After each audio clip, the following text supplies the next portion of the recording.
ஜோதிடம் என்னும் தெய்வ கலை மூலமாக என்னை அங்கீகரித்து ஆதரிக்கும் அன்பு நேயர்களுக்கு வணக்கம்.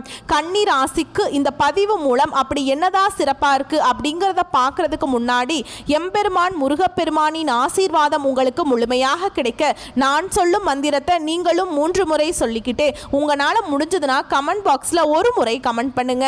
ஓம் முருகா போற்றி, ஓம் முருகா போற்றி, ஓம் முருகா போற்றி. என்னை படைத்து உன் மக்களுக்கு சேவை செய்ய அனுப்பிய கந்தா கடம்பா கதிர்வேலா, என் ஜோதிடம் பழிக்க மனதார பாதம் தொட்டு வணங்குகிறேன். கன்னி ராசிக்காரங்க புதுமையான சிந்தனைகளுக்கு சொந்தக்காரங்க. பூ போல மனசு கோபத்தை மறைச்சிட்டு சிரிப்பை மட்டும் காட்டக்கூடியவங்க. எடுத்த காரியத்தை எப்படியாவது முடிச்சிடணும் அப்படிங்கிறதுக்காக கஷ்டப்பட்டு போராடக்கூடியவங்க. நல்லது கெட்டதை முழுசா தெரிஞ்சவங்க. புதன் பகவானை ராசி அதிபதியாக கொண்டவங்க. எல்லா இடங்கள்லையும் நேர்மையையும் உண்மையை மட்டுமே நம்பக்கூடியவங்க. உங்களுக்கு சொந்தமோ பந்தமோ அது தப்புனா அது தப்பு தான், வெட்டு 1 துண்டு 2ன்னு பேசக்கூடியவங்க. உண்மை நியாயத்துக்கு மட்டுமே என்னைக்குமே கை கொடுப்பீங்க. உண்மைக்கு புறம்பா எந்த ஒரு விஷயத்தையுமே செய்ய மாட்டீங்க. இதனால தான் கன்னிராசிக்காரங்களுக்கு நிறைய கஷ்டங்களும் துன்பங்களும் பெரும்பாலும் வந்துக்கிட்டு இருக்கு. தங்களுடைய கஷ்டத்தையும் கண்ணீரையும் கடுகளவு கூட மற்றவங்களுக்கு தெரியாமல் பார்த்துக்குவாங்க. இதனால் பார்க்குறவங்க எல்லாருமே கன்னிராசியா இவங்களுக்கு என்னப்பா சூப்பராக இருக்காங்க, இவங்களுக்கு என்ன குறைச்சல் அப்படின்னு தான் நினச்சிட்ருக்காங்க. ஆனால் சாப்பாட்டுக்கு கூட கஷ்டப்படுறது உங்களுக்கு மட்டும்தான் தெரியும். கஷ்ட காலத்தில் திரும்பி பார்க்க கூட ஆள் கிடையாது. ஏதோ தட்டு தடுமாறி எந்திரிச்சு நிற்கிறப்போ உங்களை குறை சொல்கிறதுக்குனே நிறைய பேர் தேடி வருவாங்க. உங்க சொந்தக்காரங்க நண்பர்களுக்கு ஒரு தேவை இருக்குதுன்னா மட்டும்தான் உங்ககிட்ட வருவாங்க. அந்த தேவை முடிஞ்ச உடனே உங்களை தூக்கி போட்டுருவாங்க. மறுபடியும் அவங்க உங்ககிட்ட உதவின்னு கேட்பாங்க. அவங்க உங்களுக்கு முன்னாடி பண்ண துரோகத்தை எல்லாமே மறந்துட்டு மீண்டும் அவங்களுக்காக உதவி செஞ்சு ஏமாறக்கூடியவங்க தான் கன்னிராசிக்காரங்க. வாழ்க்கையில எப்படியாவது முன்னேறணும் அப்படிங்கிறதுக்காக தினம் தினம் கஷ்டப்பட்டுட்டு உழைக்கக்கூடியவங்க நீங்க கன்னிராசிக்காரங்க. கடந்த காலகட்டங்களில் தங்களுடைய வாழ்க்கையில நீங்க நல்லது நடக்கும்னு நினைச்சிட்டு இருந்திருப்பீங்க. ஆனா உங்களுக்கு அந்த டைம்ல ஒரு மிகப்பெரிய ஏமாற்றம் தான். புதுசா ஒரு பிரச்சனையும் கஷ்டமும் தானாகவே உங்களை தேடி வந்திருக்கும். கன்னிராசிக்காரங்க சொந்த பந்தத்தை இழந்தாங்க, சொத்துக்களை இழந்தாங்க, தனக்கு நெருக்கமா இருக்கக்கூடிய உறவுகளையுமே இழந்தாங்க. கடைசியா நான் மட்டும்தான் எல்லாத்தையுமே இழந்துட்டு நிற்கிறதா இருக்குது, எனக்கு உயிர் வாழவே பிடிக்கலன்னு சொல்லிட்டு இருக்காங்க. இதுக்கு மேலே என்னால் வாழவே முடியல சாமி, தயவு செஞ்சு என்னை உன் கூடையே கூட்டிகிட்டு போயிரு. நான் இவ்வளவு கஷ்டப்பட்டதுக்கு அப்புறம் எனக்கு வாழ்க்கையில் வாழணுங்கிற எண்ணம் சுத்தமாகவே போயிருச்சு. உங்கள் மனசில் கவலையும் துன்பமும் தாங்க அதிகமாகவே இருக்குது. நீங்கள் செய்யக்கூடிய ஒவ்வொரு விஷயத்தையுமே தடுப்பதற்கும் உங்களை அவமானப்படுத்துவதற்கும் நிறைய நபர்கள் முயற்சி பண்ணிட்டு இருக்காங்க. இது எல்லாமே தெரிஞ்சுமே கூட நீங்க என்னமோ பண்ணுங்க எனக்கு என்ன வந்துச்சு அப்படின்னு தன்னுடைய வேலையில மட்டும் என்னைக்குமே குறிக்கோளா இருக்கிறவங்க தான் நீங்க. ஏன் எனக்கு மட்டும் ஏன் இவ்வளவு கஷ்டம் வருது, என்னோட வாழ்க்கையில் நான் யாருக்குமே கெடுதலையோ கஷ்டத்தையோ துன்பத்தையோ கொடுத்ததில்லை, எனக்கு மட்டும் ஏன் இந்த மாதிரி நடக்குது அப்படின்னு தான் நிறைய நபர்கள் சொல்லிட்டு இருக்கீங்க. கன்னிராசிக்காரங்களுக்கு பிரச்சனைங்கிறது வரும், அது கொஞ்ச நாள் இருக்கும், அதுக்கப்புறம் அந்த பிரச்சனை போயிடும். இந்த மாதிரி பிரச்சனை வரும் போகும் அப்படிங்கிற நிலைமையில தான் நிறைய கன்னிராசிக்காரங்க இருக்கீங்க. நீங்கள் என்னதான் பிரச்சனையை தவிர்த்தாலும் ஏதாவது ஒரு சூழலில் உங்களை தேடி பிரச்சனை வந்துக்கிட்டு தான் இருக்கு. இனி வரக்கூடிய நாட்களில் உங்களுக்கு இன்பத்தையும் மகிழ்ச்சியையும் தரக்கூடிய ஒரு காலகட்டம் அமைஞ்சிருக்குது. இது நாள் வரைக்கும் நடந்த கெட்ட விஷயத்தை எல்லாமே விட்டுருங்க. இனி வரக்கூடிய நாட்களில் உங்களுக்கு எப்படிப்பட்ட நன்மைகள் வரப்போகுது அப்படிங்கிறத நம்ம தொடர்ந்து இந்த காணொலியில் பார்க்க போகிறோம். அதாவது பார்த்தீங்கன்னா இந்த ஆகஸ்ட் மாதத்திலிருந்து பார்த்தீங்கன்னா உங்களுக்கு சனியுடைய வக்ரி அதாவது பார்த்தீங்கன்னா உங்களுக்கு ஜூலை 13ஆம் தேதியிலிருந்து பார்த்தீங்கன்னா உங்களுக்கு சனியுடைய வக்ர பயிற்சியானது ஸ்டார்ட் ஆயிடுச்சு. அதுவும் பார்த்தீங்கன்னா அவர் சனி பகவான் மீன ராசியில் தான் இருக்காரு. அங்கிருந்தே உங்களுக்கு வக்ர பயிற்சி அடைஞ்சிருக்காரு. இதன் மூலமாக எல்லா ராசிக்குமே நல்ல பலன் அப்படிங்கிறது நிச்சயமாக கிடைக்க போகுது. ஏன்னா இப்போ உங்களுக்கு இந்த கன்னி ராசிக்காரங்களுக்கு கண்டக சனி அப்படிங்கிறது நடந்துட்டு இருக்கு. இதனுடைய தாக்கம் அப்படிங்கிறது கன்னி ராசிக்காரங்களுக்கு சற்று அதிகமாகவே இருந்தாலுமே கூட இன்னொரு 5-6 மாதங்களுக்கு உங்களுக்கு இந்த கண்டக சனி மூலமாக எந்த ஒரு கெட்டதுமே நடக்காது. கண்டக சனிங்கிறது அப்படியே உங்களுக்கு மைனஸாக இருந்தது, அப்படியே இனி பிளஸ்ஸாக மாறப்போகுது. நல்ல நல்ல மாற்றங்கள் அப்படிங்கிறது இந்த சனியுடைய வக்ர பயிற்சி மூலமாக விரைவில் நடக்க போகுது. ஏன்னா சனி கொடுக்க நினைச்சா யார் அதை தடுப்பா அப்படிங்கிற ஒரு பழமொழியே இருக்குதுங்க. இதன் மூலமாக நல்ல ஒரு முன்னேற்றம் அப்படிங்கிறது விரைவில் கன்னிராசிக்காரங்க வாழ்க்கையில் ஏற்பட போகுது. அது மட்டும் இல்லாமல் உங்களுக்கு மே 14ஆம் தேதி ஸ்டார்ட் ஆன குரு பயிற்சியோட பலன்கள் உங்களுக்கு இத்தனை நாட்களாக கன்னிராசிக்காரங்களுக்கு கிடைக்காம இருந்தது. கிரக மாற்றங்கள் மூலமாக குரு பெயர்ச்சியோட பலன்களும் கன்னிராசிக்காரங்களுக்கு முழுமையாக கிடைக்கிறதுனால வரக்கூடிய ஒரு 5-6 மாதங்களை பொறுத்த வரைக்கும் நல்ல ஒரு ராஜயோகத்தை தரக்கூடிய ஒரு காலகட்டமாகவே பார்க்கப்படுது. அது மட்டும் இல்லாமல் இந்த ஆகஸ்ட் மாதத்தில் உங்களுக்கு 5 கிரகங்களுடைய சேர்க்கை ஒன்றாக இருக்குதுங்க. இதன் மூலமாகவும் நல்ல ஒரு முன்னேற்றம் அப்படிங்கிறது நிச்சயமாக கன்னிராசிக்காரங்க வாழ்க்கையில் ஏற்பட போகுது. கடந்த காலகட்டங்களில் நல்ல ஒரு வேலைங்கிறது கிடைச்சிருக்காது. ஏதோ ஒரு கிடைக்கிற வேலைக்கு போயிட்டு இருந்திருப்பீங்க, ஒரு 10,000 சம்பளத்துக்கோ 15,000 சம்பளத்துக்கோ. ஆனால் நீங்கள் 2-3 டிகிரிலாம் படிச்சிருப்பீங்க. குடும்ப கஷ்டத்துக்காக வேற வழி இல்லாமல் அந்த வேலைக்கு பிடிக்காத வேலையை செஞ்சுட்டு இருந்திருப்பீங்க. இனி வரக்கூடிய நாட்கள் நீங்கள் ஒரு அரசாங்க வேலைக்கு ட்ரை பண்ணாலும் சரி, இல்லை ஒரு ஐடி ஜாபோ, பிரைவேட் ஜாபோ, பேங்க் ஜாபோ, நீங்கள் எங்கே வேலைக்கு ட்ரை பண்ணாலும் அந்த ஜாப் அப்படிங்கிறது உங்களுக்கு நிச்சயமாக கிடைக்க போகுது.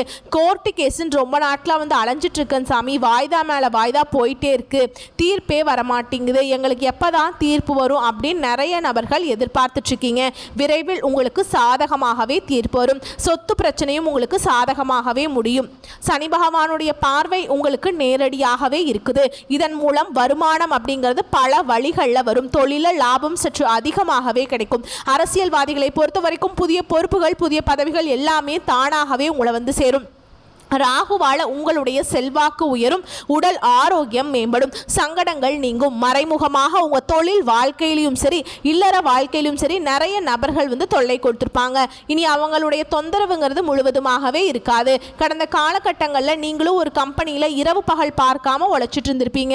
உங்களுடைய சொந்த கம்பெனியாக நினச்சி வேலை செஞ்சுருப்பீங்க. ஆனால் உங்களுக்கு இது நாள் வரைக்கும் சரியான ஒரு அங்கீகாரம் அப்படிங்கிறது நீங்கள் வேலை பார்க்கக்கூடிய இடங்களில் உங்களுக்கு கிடைச்சிருக்காது.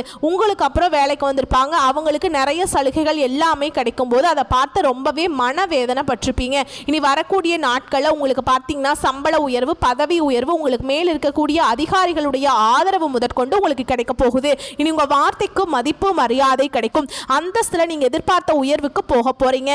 இனி நினைச்சது எல்லாமே நடக்கும். தொழில வியாபார தடைகள் அனைத்தும் விலகும். லாபம் அதிகமாக கிடைக்கும். முன்னேற்றம் உண்டாகும். வரவேண்டிய பணம் விரைவில் கைக்கு வந்து சேரும். குடும்பத்தில் நெருக்கடிகள் விலகும். செல்வாக்கு அந்தஸ்து உயரும். வெளிநாட்டு முயற்சிகள் வெற்றியை தரும். தெய்வ சிந்தனை அதிகமாக இருக்கும். பெரியவர்களுடைய உதவிகள் கிடைக்கும். உறவில் இருந்த சண்டை சச்சரவு முழுவதுமாகவே விலகும். புதிய நண்பர்கள் உங்களுக்கு உதவி செய்வாங்க. தொழிலில் ஏற்பட்ட நெருக்கடிகள் நீங்கும். முடங்கி கிடந்த நிறுவனங்கள் மீண்டும் இயங்கும். வியாபாரத்தில் எதிர்பார்த்த லாபம் கிடைக்கும். புதிய தொழில் தொடங்கக்கூடிய முயற்சிகள் கண்டிப்பாக உங்களுக்கு வெற்றியை தரும்.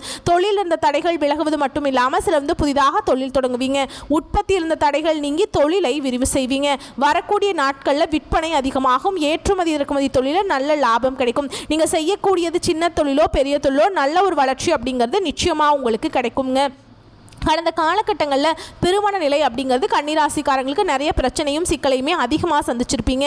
இதில் குறிப்பாக பெண்களுக்கு கூட ஏதாவது ஒரு வகையில் திருமணம் அப்படிங்கிறது அடைஞ்சிருது. ஆனால் ஆண்கள் தான் ரொம்ப ரொம்ப பாவம். ஏன்னா வயது பார்த்திங்கன்னா 30, 33, 35, 38 வயது வரைக்குமே நிறைய கன்னிராசி ஆண்கள் வந்து திருமண நிலையை அடையாமல் கஷ்டப்பட்டுருக்கீங்க.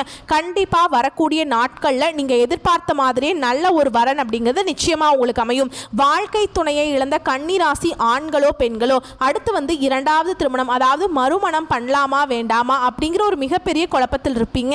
அப்படி இரண்டாவது திருமணம் பண்ணும்போது சொந்தக்காரங்க தப்பா பேசிடுவாங்களா, இல்லை ஊர்க்காரங்க தப்பா நினைச்சிருவாங்களா, இல்லை அவங்க என்ன நினைப்பாங்க இவங்க என்ன நினைப்பாங்க அப்படின்னு நிறைய நபர்கள் வந்து இரண்டாவது திருமணத்தை பற்றி யோசிக்காமல் இருக்கீங்க. ஏன்னா இப்போ இருக்கக்கூடிய பொருளாதார சூழலும் இப்போ இருக்கக்கூடிய காலகட்டத்தையும் வச்சு பார்க்கும்போது ஒரு சிங்கிள் பேரண்டால் இந்த சொசைட்டியில் சர்வே பண்ணுறது ரொம்ப ரொம்ப கஷ்டங்க.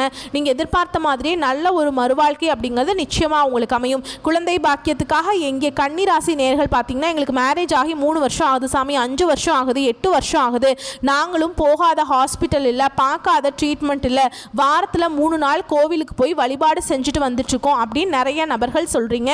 கண்டிப்பாக வரக்கூடிய நாட்களில் நீங்கள் எதிர்பார்த்த மாதிரி விரைவில் குழந்தை பாக்கியம் அப்படிங்கிறது இந்த வருடத்துக்குள்ளே நிச்சயமாக உண்டாகும். பிரிந்திருக்கக்கூடிய கணவன் மனைவி எல்லாமே மீண்டும் ஒரு முறை ஒன்றாக சேர்ந்து பேசக்கூடிய வாய்ப்பு கிடைக்கும் பட்சத்தில் கண்டிப்பாக இருவரும் ஒன்றாக இணைந்து வாழ்வீங்க. இந்த காதல் ராசினாவே அது வந்து கன்னிராசி அப்படின்னு ஒரு பெயர் இருந்தது முன்னாடி. ஆனால் இப்போ பார்த்தீங்கன்னா அதிகமான காதல் தோல்வியை சந்திக்கக்கூடியது யாருன்னு பார்த்தீங்கன்னா அதுக்கு முழுக்க முழுக்க கன்னிராசிக்காரங்க தான். ஏன்னா நல்லா லவ் பண்ணிட்டு இருப்பாங்க, சண்டை சச்சரவு ஈகோ பிரச்சனை மூலமாக அந்த லவ் வந்து பிரேக்கப் ஆகிருக்கும். இல்லை வீட்டில் போய் சொல்லும்போது பெற்றோர்கள் வந்து உங்களுடைய காதலுக்கு தடையாக இருந்திருப்பாங்க. இனி வரக்கூடிய நாட்களில் உங்களுடைய காதலை வெளிப்படுத்தும் போது அந்த காதல் கண்டிப்பாக கைகூடும். வீட்டில் போய் சொல்லும்போது பெற்றோர்களே உங்களுக்கு முன்னாடி இருந்து திருமணம் செய்து வைக்கக்கூடிய வாய்ப்புகள் அதிகமாகவே உள்ளது. இனி வரக்கூடிய நாட்களில் கடினமான காரியத்தையுமே சுலபமாக செஞ்சு முடிச்சிருவீங்க. உங்கள் எளிமையான பேச்சு திறமையால் நீங்கள் அனைவரையுமே கவர்ந்திருப்பீங்க. சமூகத்தில் உங்கள் பெயருக்கும் புகழுக்கும் படிப்படியாக முன்னேற்றம் வரப்போகுது. சிலருக்கு படிப்பதற்காகவும் வேலை விஷயமாகவும் தொழில் விஷயமாகவும் வெளியூர் வெளிநாடு போகக்கூடிய வாய்ப்புகள் எல்லாமே கிடைக்க போகுது. குடும்பத்தில் கடந்த காலகட்டங்களில் எந்த ஒரு சுப நிகழ்ச்சியுமே நடந்திருக்காது. இதை நினச்சி வீட்டுக்கு கூடிய பெரியவங்க எல்லாமே ரொம்பவே வருத்தப்பட்டிருப்பாங்க. இனி வரக்கூடிய நாட்களில் குடும்பத்தில் திருமணம் சீமந்தம் புதிதாக வீடு கட்ட ஆரம்பிப்பீங்க. கிரக பிரவேசம் போன்ற சுப நிகழ்ச்சிகள் எல்லாமே நடக்க போகுது. கன்னிராசியை பொறுத்த வரைக்கும் நீங்கள் ஆண்களோ பெண்களோ அரசு வேலையோ தனியார் வேலையோ கூலி வேலையோ நீங்கள் எதிர்பாராத வருமானம் அப்படிங்கிறது உங்களுக்கு இரட்டிப்பு மடங்காக கிடைக்க போகுது. இதன் மூலம் கடந்த காலகட்டங்களில் ஏற்பட்ட கடன் பிரச்சனை அப்படிங்கிறது முழுவதுமாகவே உங்களுக்கு முடிவுக்கு வரப்போகுது. ஏன்னா நீங்கள் போய் ஒரு கன்னிராசிக்காரங்களை பார்த்து கேட்டிங்க அப்படின்னா எனக்கு 3 லட்சம் இருக்குதுங்க, 5 லட்சம் இருக்குதுங்க, 10 லட்சம் இருக்குதுங்க அப்படின்னு சொல்லி கடனை சொல்லுவாங்க. ஏன்னா கடன் இல்லாத கன்னிராசிக்காரங்கள் நீங்கள் பார்க்குறது ரொம்ப ரொம்ப அருதுங்க. ஏன்னா 100 நபர்கள் கன்னிராசிக்காரங்க இருந்தாங்க அப்படின்னா அதில் 95 நபர்கிட்ட கண்டிப்பாக கடன்கிறது இருக்கும். ஒரு 5 நபர்கள் மட்டும்தான் கடன் இல்லாமல் இருப்பாங்க. ஏன்னா கடந்த காலத்தில் கடன் அப்படிங்கிறது ரொம்பவும் இருந்திருக்குங்க. ஏன்னா ரொம்பவே மோசமான பொருளாதாரத்தில் மிகவும் மோசமாக இருந்த ராசி அப்படி யாருன்னு பார்த்தா அது கன்னிராசிக்காரங்க தான். இனி வரக்கூடிய நாட்களில் நல்ல ஒரு முன்னேற்றம் இருக்கிறதுனால இந்த 2025 முடிஞ்சு 2026 நீங்கள் அடியெடுத்து வைக்கும்போது ஒரு பைசா கடன் இல்லாமல் அனைத்து விதமான கடனையுமே கட்டி முடிக்கக்கூடிய அளவுக்கு நல்ல ஒரு முன்னேற்றம் அப்படிங்கிறது நிச்சயமாக உங்களுக்கு கிடைக்குங்க. இனி வரக்கூடிய நாட்களை பொறுத்த வரைக்கும் பார்த்தீங்கன்னா உங்களுடைய சொந்தக்காரர்களும் உங்களுடைய நண்பர்களும் உறவினர்களுமே பார்த்தீங்கன்னா உங்களுக்கு எதிரிகளாகவும் துரோகிகளாகவும் மாறக்கூடிய வாய்ப்பு அதிகமாகவே உள்ளது. முடிஞ்ச அளவுக்கு இந்த மாதிரி தவறான உறவுகளிடமிருந்து நீங்கள் விலகி இருப்பது கன்னிராசிக்காரங்களுக்கு ரொம்ப ரொம்ப நல்லதுங்க. குறிப்பாக அந்த ஒரு உறவு அப்படிங்கிறது எதுன்னு உங்களுக்கு நல்லாவே தெரியும். அவங்கள்ட்ட இருந்து கண்டிப்பாக விலகி இருக்கிறது உங்களுக்கு ரொம்ப ரொம்ப நல்லது. உங்களை பொறுத்த வரைக்கும் பரிகாரம் அப்படின்னு கேட்டிங்கன்னா விநாயகர் பெருமானுக்கு அர்ச்சனை செய்து வழிபாடு செய்ய வாழ்க்கையில் வளம் உண்டாகும். வரக்கூடிய வாய்ப்புகளை கரெக்டாக பயன்படுத்திக்கோங்க. வாழ்த்துக்கள். நன்றி. வணக்கம்.